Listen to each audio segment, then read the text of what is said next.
આમ આદમી પાર્ટીના નેતા ચૈતર વસાવા કે જેઓ હાલ વડોદરા જેલમાં બંધ છે, કેમ કે તેમને નર્મદા જિલ્લાની સ્થાનિક કોર્ટ દ્વારા 7 વર્ષની સખત કેદની સજા ફટકારવામાં આવી છે.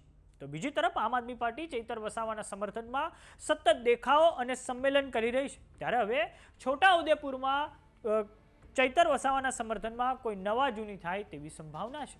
તો આવો જાણીએ સમાચાર વિસ્તારથી. નમસ્કાર, જમાવટ સાથે હું છું પાર્થ.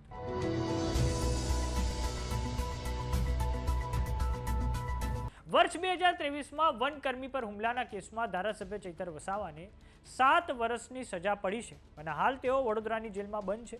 આગામી સમયમાં ચૈતર વસાવાના સમર્થનમાં છોટાઉદેપુરમાં એક શક્તિ પ્રદર્શન થવા જઈ રહ્યું છે અને આ માટે એક પોસ્ટર પણ હવે સોશિયલ મીડિયામાં વાયરલ થઈ રહ્યું છે, જેમાં લખવામાં આવ્યું છે કે હું ચૈતર વસાવાની સાથે છું, આપણા હક, અધિકાર અને ન્યાય માટે જનજનનો અવાજ બન્યા. આ ઉપરાંત ચૈતર વસાવાના સમર્થનમાં 51,000 હસ્તાક્ષર અભિયાન પણ કરવામાં આવશે.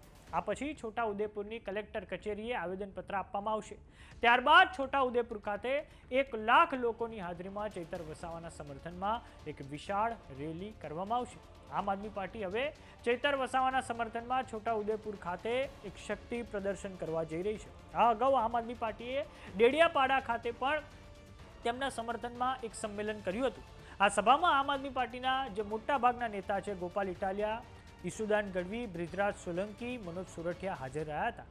ચૈતર વસાવાને વર્ષ 2023માં જે વનકર્મીઓ પર હુમલો થયો તે કેસમાં સજા પડી છે અને હવે આ જે મુદ્દો છે તેને આમ આદમી પાર્ટી ખૂબ મોટો બનાવવાનો પ્રયાસ કરી રહી છે. ત્યારે સવાલો એ પણ ઉઠી રહ્યા છે કે જ્યારે ચૈતર વસાવાનો કેસ આ 3 વર્ષથી ચાલી રહ્યો હતો ત્યારે તેમની માટે કેમ કોઈ મજબૂત વકીલ કોર્ટમાં રોકવામાં ન આવ્યા, અને આ સવાલ ભરૂચના સાંસદ મનસુખ વસાવા દ્વારા ઉઠાવવામાં આવ્યો છે.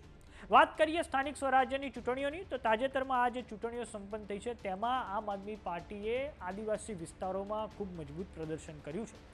આમ આદમી પાર્ટીએ નર્મદા જિલ્લા પંચાયતમાં પૂર્ણ બહુમત મેળવ્યો છે, સાથે જ છોટાઉદેપુર જિલ્લામાં ક્વાંટ તાલુકા પંચાયતમાં પણ પૂર્ણ બહુમત હાંસિલ કર્યો છે. જ્યારે છોટાઉદેપુર જિલ્લામાં અન્ય જગ્યાઓએ પણ આમ આદમી પાર્ટીએ ભારતીય જનતા પાર્ટીને ટક્કર આપી છે. જ્યારે સમગ્ર જિલ્લામાં આપ મુખ્ય વિપક્ષી પાર્ટી બનીને ઉભરી છે, જ્યારે કોંગ્રેસ સાફ થઈ ગઈ છે.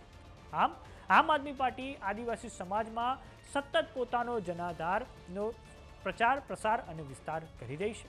ત્યારે જોવાનું એ રહે છે કે આગામી વિધાનસભાની ચૂંટણીઓમાં આમ આદમી પાર્ટીને કેટલી સફળતા હાંસિલ થશે. તો સમાચારોમાં અત્યારે બસ આટલું. જોતા રહો જમાવટ. જો તમે અમને યુટ્યુબ પર જોઈ રહ્યા તો સબસ્ક્રાઇબ કરો, જો તમે અમને ફેસબુક પર જોઈ રહ્યા તો ફોલો કરો, વોટ્સએપ ચેનલને જોઈન કરવાનું ન ભૂલતા. નમસ્કાર.